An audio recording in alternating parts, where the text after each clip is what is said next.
സ്ഥാനത്ത് ഹിജറത്തു ഇലല്ലാഹി വറസൂലിഹി, അതാണ് ഹിജറ, പലായനം ചെയ്യും. ഒരു നാട്ടിൽ നിന്ന് മറ്റൊരു നാട്ടിലേക്ക് ദീനിന്റെ വേണ്ടി എന്ത് ഉദ്ദേശം വെച്ചാണോ പോകുന്നത് അവരുടെ ഉദ്ദേശശുദ്ധി.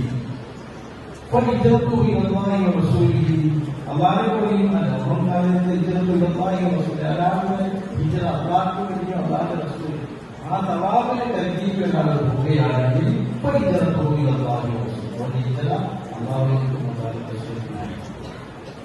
ഒന്നാമത്തെ ഹിജറത്തു ദുനിയാണ്, ഒരാൾക്ക് പലായനം ചെയ്യുന്നത് ദുനിയാവിനെ സമ്പാദിക്കുക, ആ ദുനിയാവിനെ സമ്പാദിക്കാൻ വേണ്ടി പോയാണെങ്കിൽ അഭിപ്രായത്തിന് എനിക്കുള്ള അല്ലെങ്കിൽ ഒരു സ്ത്രീയെ കല്യാണം കഴിക്കാൻ വേണ്ടിയിട്ടാണ്. അങ്ങനെ ഇത്തരം പോവുകയാണെങ്കിൽ ഇപ്പൊ ഇത്തരം പോവുകയാണെങ്കിൽ അവർക്ക് എന്തുദ്ദേശിച്ചാണോ പോയത് അത് അവർക്ക് കിട്ടുന്നതാണ്.